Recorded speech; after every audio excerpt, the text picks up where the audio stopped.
8वें chapter में त्रिकोणमिति में हम लोगों ने अभी तक इसके पिछले वाले वीडियो में त्रिकोणमिति अनुपात में कुछ विशेष कोणों के लिए उसके अनुपात के बारे में पढ़ा।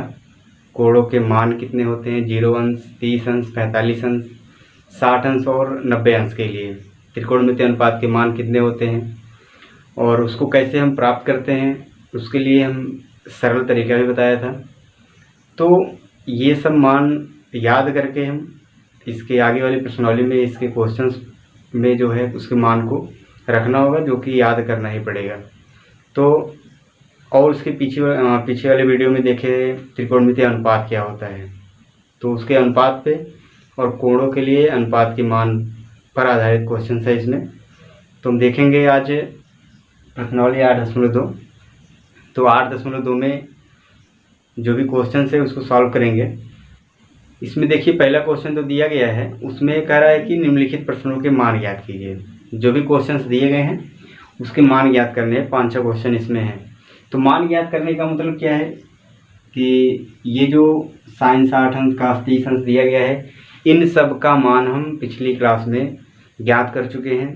इसके मान कितने होते हैं, कैसे होते हैं, तो इनको ही केवल रखना है, फिर रख करके हमको हल कर देना है, क्वेश्चंस का आंसर प्राप्त हो जाएगा। देखते हैं इसमें सीधा सीधा हम रखेंगे sin 60 अंश से। sin 60 अंश है तो sin 60 अंश का मान क्या होता है, ये मान होता है करड़ी में 3/2 गुणे cos 30 अंश। अब cos 30 अंश का मान क्या होता है, cos 30 अंश का मान भी करड़ी में 3/2 होता है, प्लस cos 60 अंश का मान, इसका मान 1/2 होता है, और sin 30 अंश का मान 1/2 होता है। क्लियर। इस तरह से ये मान आप थोड़ा सा एक बार याद करेंगे, उसको देखेंगे कौन किसके बराबर है, कौन सा मान सब में आ रहा है, तो थोड़ा बहुत अपने हिसाब से ट्रिक लगा करके इसको तैयार कर सकते हैं। तो इसको हल करें, गुणा करेंगे तो इसका गुणा हो जाएगा करड़ी में 3 गुणे करड़ी में 3 करेंगे 3 आएगा, बटे 2 दूना 4 हो गया, प्लस इसका गुणा होगा तो 1/4 आएगा। तो इसको हम जोड़ेंगे 4/4 आ जाएगा, और ये कैंसिल होके इसका मान कितना आ जाएगा, ये हो जाएगा हमारा आंसर। ठीक है। इस प्रकार से इसमें क्वेश्चन है। और इसका दूसरा क्वेश्चन जो दिया गया है, तो इस क्वेश्चन में वही त्रिकोणमिति अनुपात का मान रखना है कोण के लिए। अब जैसे ये tan स्क्वायर 45 अंश दिया गया है, तो tan स्क्वायर 45 अंश का मान है, इसको आप थोड़ा देख लें। तो इसको हम ऐसे लिखते हैं tan 45 अंश का स्क्वायर, ये होता है, ना कि tan स्क्वायर और 45 का स्क्वायर होगा तब जा करके ये मान प्राप्त होगा। तो ये जो tan स्क्वायर 45 होता है वो आपका इसी रूप में होता है। किसी भी अनुपात का हम वर्ग करेंगे तो केवल आप इसका मान जैसे ज्ञात करना है, तो इसका वर्ग करने के बाद केवल tan का स्क्वायर होगा, 45 का नहीं होगा। क्लियर। तो यहाँ पे देखें 2 इंटू, और ये है tan 45 अंश का मान क्या होता है, 1 होता है। यहाँ पे 1 रख के क्या कर देंगे, वर्ग कर देंगे, प्लस cos 30 अंश का मान क्या होता है, करड़ी में 3/2 होता है, इसका स्क्वायर कर दें, माइनस sin 60 अंश का मान करड़ी में 3/2। ठीक। ये देखिए दोनों मान बराबर दिख रहे हैं, तो ये प्लस माइनस हो गया, कैंसिल हो गया, सीधे सीधे क्या बचा इधर, 2 गुणे 1 अर्थात 2 हो जाएगा आंसर। ठीक है। इस तरह से हम इसके क्वेश्चंस को हल करेंगे, केवल उसके मान को रख करके। तीसरा क्वेश्चन देखें इसका, इसमें हमको cos 45 अंश, sec 30 अंश और cos 30 अंश का मान बताना है। इसको रख के हल करेंगे तो cos 45 अंश का मान क्या होता है, 1/करड़ी में 2 होता है, बटे sec 30 अंश। sec किसका व्युत्क्रम होता है, cos का, तो cos 30 अंश का मान क्या होता है, करड़ी में 3/2, तो करड़ी में 3/2 का व्युत्क्रम क्या आएगा, 2/करड़ी में 3। क्लियर। आपको sec cosec ये सब जानते हैं, sin cos tan का व्युत्क्रम 3 अनुपात है, तो cos का व्युत्क्रम रख देंगे, sec का मान प्राप्त हो जाएगा, प्लस cosec 30 अंश। sin 30 अंश का मान क्या होता है, 1/2 होता है, तो cosec 30 अंश क्या हो जाएगा, 1/2 का व्युत्क्रम 2, तो यहाँ पे हम क्या रख देंगे, 2। क्लियर। इसको थोड़ा हल करना पड़ेगा, तो जो ये हर है उसको थोड़ा जोड़े, तो यहाँ पे मिल जाएगा क्या, ये 1/√2, इसको जोड़ेंगे अगर इसका हम बटे 1 करें तो इसका गुणा इधर हो गया 2 + 2 करड़ी में 3, पूरे का बटे आ गया करड़ी में 3, इसका गुणा इधर, इसका इधर और करड़ी में 3। इसको अगर हम गुणनफल के रूप में लिखें तो इसको हम लिख सकते हैं, ये आपका हर ऊपर हो जाएगा और ये हो जाएगा 2 + 2√3। क्लियर। तो ये देखिए मान आ गया कितना, √3 इसका गुणा कर दें। गुणा यहाँ पे 2 कॉमन कर लीजिए। अगर 2 कॉमन करेंगे तो इधर गुणा होगा तो 2 करड़ी में 2 और यहाँ क्या बचेगा 1, यहाँ बचेगा करड़ी में 3। इसको देखिए और भी हल किया जा सकता है। आप परमीकरण नाम सुने होंगे, 9th क्लास में पहले चैप्टर में था, हर का परमीकरण कैसे करते हैं। तो इसका परमीकरण करने के लिए आप जानते हैं कि जो संयुग्मी होता है उस संयुग्मी का अंश और हर दोनों में क्या करते हैं, गुणा करते हैं। तो ये √3+1 है, इसको √3+1 लिख सकते हैं। हम यहाँ पे लिख दे रहे हैं √3/2√2 × √3+1। ठीक। तो इसका जो संयुग्मी होता है उसी का अंश में और हर में गुणा कर लेते हैं। तो इसका संयुग्मी क्या होगा, √3-1/√3-1। क्लियर। अब इसका गुणा इसमें देखिए अगर कर दिया जाए, गुणा न करिए, ऐसे लिख लीजिए √3 × √3-1/2√2। अब √3+1 का गुणा √3-1 में होगा, a + b × a - d का सूत्र बनेगा। तो इसको हम क्या रखते हैं, a² - b², अर्थात √3 का स्क्वायर क्या आएगा 3 - 1 का स्क्वायर 1। क्लियर। अब ये कितना हो गया, √3 × √3-1 3 में 1 घटा देंगे 2 आ जाएगा, 2 का गुणा 2 में कर देंगे 4 करड़ी में 2 आ गया। क्लियर। अब इसको थोड़ा और आगे हम हल करें तो √2 का गुणा कर, अच्छा पहले इसका गुणा कर लीजिए √3 का। तो √3 का गुणा √3 में आएगा 3 माइनस इसका गुणा इसमें तो √3/4√2। अभी फिर एक बार हम हर का परमीकरण कर सकते हैं। यहाँ पर हम लिखेंगे हर का परमीकरण करने पर, फिर यहाँ पे लिखेंगे पुनः हर का परमीकरण करने पर। अब इसमें देखिए √2 है तो इस √2 का अंश में और हर में गुणा कर दें तो परमीकरण हो जाएगा। तो ये कितना हो गया, तो 3 - √3/4√2 × √2/√2। ठीक। इसका भी देखिए गुणा यहाँ पे कर देंगे तो 3√2 हो जाएगा माइनस इसका गुणा इसमें कर देंगे तो √6, 3 × 6 हो जाएगा। और ये देखिए क्या आएगा, √2 का गुणा √2 में करेंगे तो 2 होगा, 2 × 4 8 आ जाएगा। तो ये आ जाएगा हमारा आंसर। क्लियर। अगर रूट का जो करड़ी का क्वेश्चन होता है जहाँ तक हल होता है उसको वहाँ तक हल करेंगे। परमीकरण अगर बन रहा है तो परमीकरण करके उसको छोटा करते हैं। तो ये जो क्वेश्चन है इसका आंसर ये आपका प्राप्त हो जाएगा। चौथा क्वेश्चन में देखिए सेम वही क्वेश्चन दिया गया है। इसमें भी बस हम त्रिकोणमितीय अनुपात कोणों के लिए जो मान है उसको रखें और रख करके हल कर देंगे तो आ जाएगा क्वेश्चन। यहाँ पे देखिए sin 30 अंश दिया गया है। sin 30 अंश का मान क्या होता है, 1/2 होता है। tan 45 अंश का मान 1 है और cosec 60 अंश का मान, cosec किसका व्युत्क्रम होता है, sin का। तो sin 60 अंश का मान क्या होता है, √3/2। तो cosec 60 अंश का मान उसका व्युत्क्रम 2/√3 आ जाएगा। क्लियर। अब नीचे देखें हर में क्या क्या है, sec 30 अंश, sec का मान cos का उल्टा होता है। cos 30 अंश क्या होता है, √3/2। तो √3/2 का व्युत्क्रम 2/√3 आ जाएगा प्लस cos 60 अंश, cos 60 अंश तो आप जानते हैं इसका मान 1/2 होगा प्लस cot 45 का मान क्या होता है, 1। क्लियर। अब देखिए इसको हम जोड़ें, अगर इसको जोड़ेंगे तो 2 × 1 = 2 होगा, 2 × 1 = 3/2, ये आ जाएगा 3/2 माइनस 2/3 में 3। इधर भी इसको जोड़ेंगे तो ये भी 2 × 1 = 2 और 1 जोड़ के 3 आ जाएगा। तो 2/3 में 3 प्लस 3/2। अब इस अंश को हल करें और हर को हल करें तो देखिए इसको जोड़ेंगे तो इसका गुणा इधर होगा 3√3 माइनस इसका गुणा इधर 4, पूरे का बटे क्या आएगा, 2 × 3 अर्थात 2 × 3।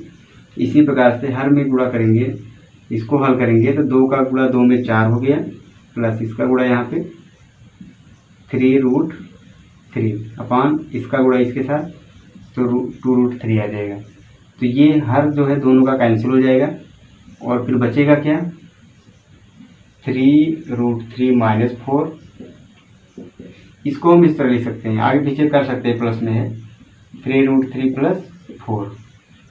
अभी इस क्वेश्चन को और हल किया जा सकता है, कैसे, इसका परमीकरण करके, हर का परमीकरण करके।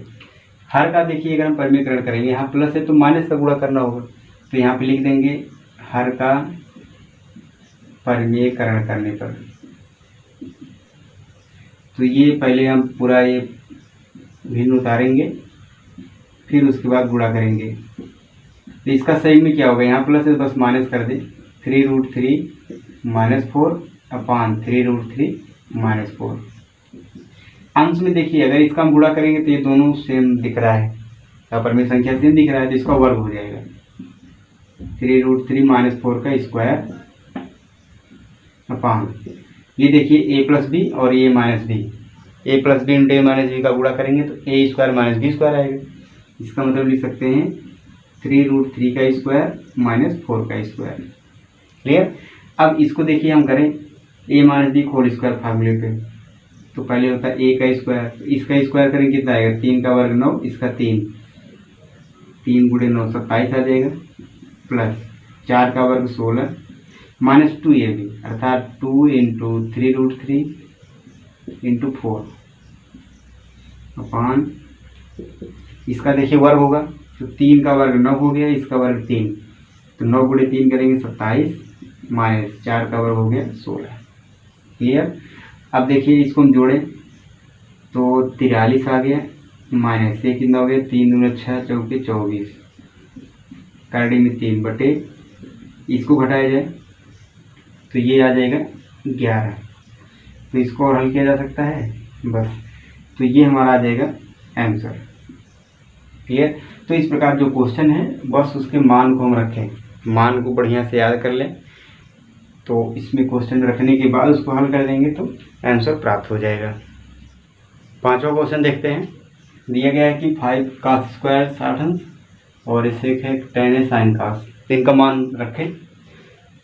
तो देखिए 5 गुणे एक cos स्क्वायर 60 अंश है, तो cos 60 अंश का मान क्या होता है, 1/2 होता है, इसका हम वर्ग कर दें, प्लस 4 गुणे सेक स्क्वायर 30 अंश, तो सेक 30 अंश का मान पहले हम cos 30 अंश का लेंगे, उसका व्युत्क्रम करेंगे, तो cos 30 अंश होता है √3/2, उसका व्युत्क्रम 2/√3, इसका स्क्वायर है, माइनस 10 स्क्वायर 45, 10 45 का मान 1 होता है, इसका वर्ग बटे साइन स्क्वायर 30 अंश, साइन 30 अंश का मान 1/2 होता है, इसका वर्ग, प्लस cos 30 अंश का मान करड़ी में 3/2 होता है, इसका वर्ग। ठीक। अब 1/2 का वर्ग करेंगे कितना आएगा, 1/4 आएगा, 5 का गुणा हो गया तो 5/4 हो गया, प्लस इसका वर्ग करेंगे 4/3, इसका वर्ग 4 होगा, इसका 3 होगा, 4 गुणे 4 क्या हो गया 16/3, माइनस ये कितना हो गया 1 बटे, इसको देखिए वर्ग करेंगे तो 1/4 आएगा, इसका वर्ग होगा तो 3/4। क्लियर। अब इसको थोड़ा अंश में जोड़ा जाए तो अगर इसको हम हल करेंगे तो 12 लघुत्तम हो जाएगा, तो 4 3 5 15 हो गया ये, प्लस 3 चौके 12, 4 16 64। आप इस तरह जोड़ पढ़े होंगे कि 3 का भाग 12 में देंगे, फिर 4 आएगा, 4 का गुणा 16 में 64 हो गया, माइनस इसका हर कुछ नहीं तो मान लेते हैं 1 का भाग 12 में देंगे 12 आएगा, 12 गुणे 12 हो गया, पूरे का बटे क्या है, ये तो हर बराबर है 3 1 4/4 हो गया। ठीक। तो आया कितना, ये देखिए 4/4 कैंसिल हो जाएगा तो मिला के 1 आ गया, इसका पूरा ये खत्म हो गया हल। तो यहाँ पे बचा गया 15 और 64 जोड़ेंगे तो 7 9 79 आ गया, माइनस 12/12, तो ये घट जाएगा तो कितना आ जाएगा 6 7/12, ये आ जाएगा आंसर। तो इस तरह से ये क्वेश्चन त्रिकोणमितीय अनुपात, कोणों के लिए त्रिकोणमितीय अनुपात को याद करके बस क्वेश्चन रख के उसको थोड़ा सा हल कर देना है, हमारा आंसर हो जाएगा प्राप्त। देखते हैं दूसरा क्वेश्चन। ये तो बहुविकल्पी क्वेश्चन दिया गया है, तो इसमें क्या करना है, जो क्वेश्चन है उसको हल करके हमें विकल्प को खोजना है, कौन सा विकल्प सही है। तो वही क्वेश्चन इसमें भी है, जो अभी इसके पहले वाले पहला क्वेश्चन था उसके मान को रख करके हल किया गया था। सेम वही प्रोसेस इसमें भी है। क्वेश्चन को हल करेंगे, फिर यहाँ से आंसर देखते हैं कौन सा प्राप्त होता है। तो देखिए पहला क्वेश्चन है 2 tan 30 अंश, यहाँ पे हम हल कर रहे हैं अपान 1 प्लस tan स्क्वायर 30 अंश। तो tan 30 अंश का मान क्या होता है, 1/3 में 3 बटे 1 प्लस tan स्क्वायर 30, तो tan 30 का मान 1/3 में 3 इसका स्क्वायर। ठीक, तो ये हो गया 2/3 में 3। यहाँ क्या मिलेगा, 1/3 हो जाएगा ये। इसको जोड़ेंगे तो कितना मिलेगा, 3 1 के 3 1 4/3 हो गया ये। इसका जब हम पक्ष गुणा करते हैं 2/3 गुणे ये आ जाता है 3/4 इस रूप में, ये ऊपर हो जाता है और ये नीचे, तो ये 2 दूना 4 कैंसिल हो गया।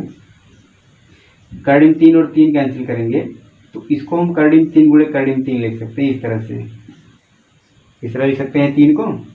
तो यहाँ से अगर ये और ये कैंसिल हो रहा है तो 1 3 बचे, क्योंकि यहाँ पे 2 पे 3 है, इसके 3 होने का मतलब है 3 गुणे 3। अगर ये 3 कैंसिल होगा तो 1 कैंसिल होगा, 1 बचेगा। क्लियर, तो इसलिए इसका यहाँ पे मान क्या बचा, 3/2। मतलब इसको हल करने के बाद ये बचा। अब ऑप्शन देखिए ऐसा मान दिख नहीं रहा है, ये कोण दिया गया अनुपात के रूप में, तो 3/2 किसका मान है, sin 60 का मान है, cos का नहीं है, tan का नहीं है, sin 30 का नहीं है। इसका मतलब ये किसके बराबर है, sin 60 अंश। तो इसका मतलब पहला ऑप्शन इसका सही हो जाएगा। दूसरा क्वेश्चन देखिए, दिया गया है 1 माइनस tan स्क्वायर 45 अंश अपान 1 प्लस tan स्क्वायर 45 अंश। तो tan 45 का मान रखा जाए, tan 45 का मान 1 होता है, इधर भी tan 45 इसका मान 1, तो ये 1 माइनस 1 अपान 1 प्लस 1, ये आगे 0/2, 2 का 0 में भाग देंगे 0 ही आएगा। इसका मतलब इसके लिए डी ऑप्शन सही हो जाएगा, ये है ना। देखते हैं तीसरा क्वेश्चन। तीसरा है sin 2a = 2 sin a। sin 2a = 2 sin a तब सत्य होता है यदि a का मान है 0 30 45 60। मतलब ये मान बराबर होगा, दोनों पक्ष बराबर होंगे। किसके लिए, किस कोण के लिए, a का मान क्या रखा जाए, तो चारों मान रख करके हम चेक करें किसके लिए दोनों पक्ष बराबर आ रहा है। अगर हम 0 ले रहे हैं तो यहाँ पे 0 ले, तो ये आएगा कितना, साइन, ये a का मान 0 करेंगे, 0 गुणे 2 करेंगे 0 आएगा। और यहाँ पे 2 साइन, यहाँ भी a का मान रखें तो 0 रखेंगे। साइन 0 का मान क्या होता है, 0। साइन 0 का मान 0, मतलब अभी क्या हो गया 0, अर्थात 0 बराबर 0। तो ये आपका 0 पर सही लग रहा है। अगर a का मान 0 अंश लिया जाए तो sin 2a और 2 sin a दोनों क्या है, बराबर आ रहे हैं। इसका मतलब ये सत्य है, अर्थात हम कह सकते हैं इसका पहला ऑप्शन 0 अंश a का मान होगा। चौथा क्वेश्चन इसका देखिए, यही वाला क्वेश्चन है जो पहले है, और पहला क्वेश्चन वही चौथा है, बस इसमें यहाँ पे प्लस था, यहाँ माइनस कर दिया है। यहाँ पे मान रखते हैं हम, तो tan 30 अंश का मान 1/3 बटे 1 माइनस, यहाँ पे tan 30 अंश का मान 1/3 इसका स्क्वायर, तो ये तो आपका 2/√3 हो गया। यहाँ पे 1 माइनस, इसका वर्ग करेंगे तो 1/3 हो जाएगा। ये 2/3, इसको घटाइए, 3 1 के 3 में 1 घटा देंगे 2 आएगा, तो 2/3। इसको भी गुणा के रूप में हम रखें तो ये हर आपका ऊपर हो जाता है, अंश नीचे, ये 2 2 कैंसिल। अब फिर इसको और इसको कैंसिल करेंगे तो यहाँ पर एक √3 बचेगा, तो ये आ गया √3। अब इसमें देखिए √3 कहीं है नहीं, तो √3 देखिए किस मान के बराबर है, cos 60 अंश का मान 1/2 होता है, sin 60 का √3/2 होता है, tan 60 अंश का मान √3 होता है, अर्थात इसका सी ऑप्शन सही हो जाएगा।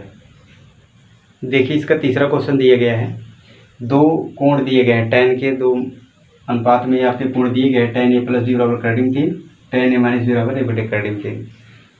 तो यहाँ पे a और b का मान याद करना है, जहाँ पे a + b क्या है, 90 से छोटा हो सकता है, 90 के बराबर, और कोण a क्या है, कोण b से बड़ा है। तो इसका मान देखिए कैसे हम याद करेंगे। तो ये जो दिया गया है हमारा tan a + b = 3, तो इस तरह से अगर क्वेश्चन होता है तो हम ये जो मान है इसका हम देखेंगे किस अनुपात में कोण के लिए, किस कोण के लिए अनुपात में मान 3 मिल रहा है। तो अगर ये क्वेश्चन इस तरह से मिले, tan a = 3, तो हम रखेंगे tan a बराबर क्या, इस मान को रखेंगे अनुपात का कोण के साथ। तो कौन सा अनुपात रखेंगे? जो अनुपात आपके यहाँ पे दिया वही अनुपात यहाँ रखेंगे। तो tan के किस कोण के लिए इसका मान कर्डिंग 3 होता है? तो हम जानते हैं tan 60 अंश का मान क्या होता है? कर्डिंग 3। तो इस तरह से इसका मान हम रखेंगे। यही अनुपात आप यहाँ से रखेंगे जो अनुपात यहाँ दिया गया हो। फिर आप तुलना करेंगे तो a बराबर हमको क्या मिलेगा? 60 अंश, क्योंकि दोनों पक्ष बराबर हैं। ये भी tan ये भी tan, तो ये भी तो बराबर होना चाहिए। तो इसी प्रकार से इसका भी मान हम हल करेंगे। यहाँ पे रख देंगे tan a प्लस b बराबर कर्डिंग 3 के स्थान क्या रखेंगे? tan 60 अंश। तो अब हम अगर तुलना करें तो तुलना करने पर हमको क्या मिलेगा? a प्लस बी बराबर 60 अंश। इसको हम बना रहे समीकरण 1। क्लियर? दूसरा देखिए सेम इसी प्रकार से रखा गया है tan a माइनस बी बराबर a बटे कर्डिंग 3। तो यहाँ पे tan किसका मान किस कोण के लिए a बटे कर्डिंग 3 होता है? tan 30 अंश के लिए। तो tan a माइनस बी बराबर यहाँ क्या रख देंगे? tan 30 अंश।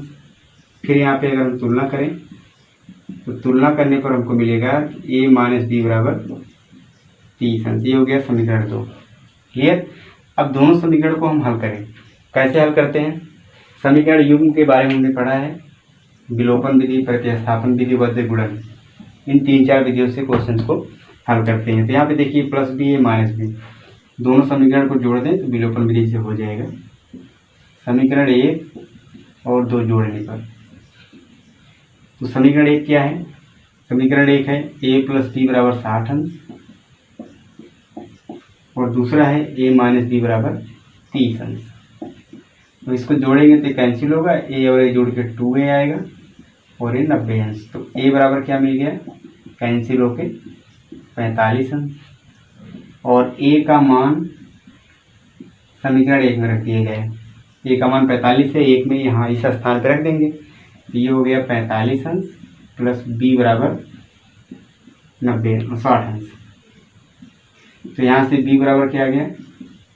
60 अंश माइनस 45 अंश।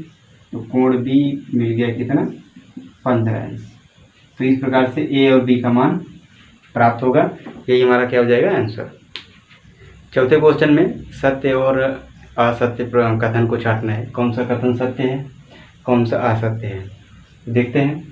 दिया गया है पहला कि साइन a प्लस बी बराबर sine a plus sine B, अर्थात इस तरह से sine a plus B equal to sine a plus sine B. तो एक बात हम जानते हैं कि ये जो साइन होता है और कोण होता है ये गुणनफल के रूप में नहीं होता है। गुणनफल के रूप में नहीं होता है। ये कैसे होता है? किसी कोण के लिए मान लीजिए 0 है, साइन का मान इस तरह से इसको बोला जाता है। तो इसी को सीधे सीधे हम क्या लिख देते हैं? साइन 0 अंश, ना कि साइन गुणे 0। गुणा नहीं होता। जब ये और ये गुणनफल के रूप में नहीं है तो इसको हम अलग अलग गुणा नहीं कर सकते। एक साइन का गुणा a में कर दे, साइन गुणा b में कर दे। तो इस प्रकार से ये कथन क्या है? असत्य है। क्यों? क्योंकि इसमें गुणनफल नहीं होता है, कोण गुणनफल के रूप में नहीं होता है। तो ये क्या हो गया हमारा? असत्य। दूसरा देखिए, थीटा में वृद्धि होने के साथ साइन थीटा के मान में वृद्धि होता है। अगर साइन में देखें हम तो साइन के लिए अगर 0 अंश है तो साइन 0 अंश का मान 0 होता है। साइन 30 अंश का मान 1/2 होता है। साइन 60 अंश का मान कर्डिंग 3/2 होता है। और साइन 90 का मान क्या होता है? 1 होता है। अर्थात धीरे धीरे मान बढ़ रहा है और कोण भी बढ़ रहा है तो उसका मान भी बढ़ रहा है। तो यहाँ पे हम कह सकते हैं ये सत्य हो सकता है, क्योंकि थीटा बढ़ाया जा रहा है तो इसके साइन थीटा के मान में भी वृद्धि हो रही है। तो हम कह सकते हैं कि ये सत्य है। दूसरा देखिए, थीटा में वृद्धि होने के साथ कास थीटा के मान में भी वृद्धि हो रहा है। कास थीटा के लिए आप देखिए, अगर कास 0 अंश है तो इसका मान 1 है।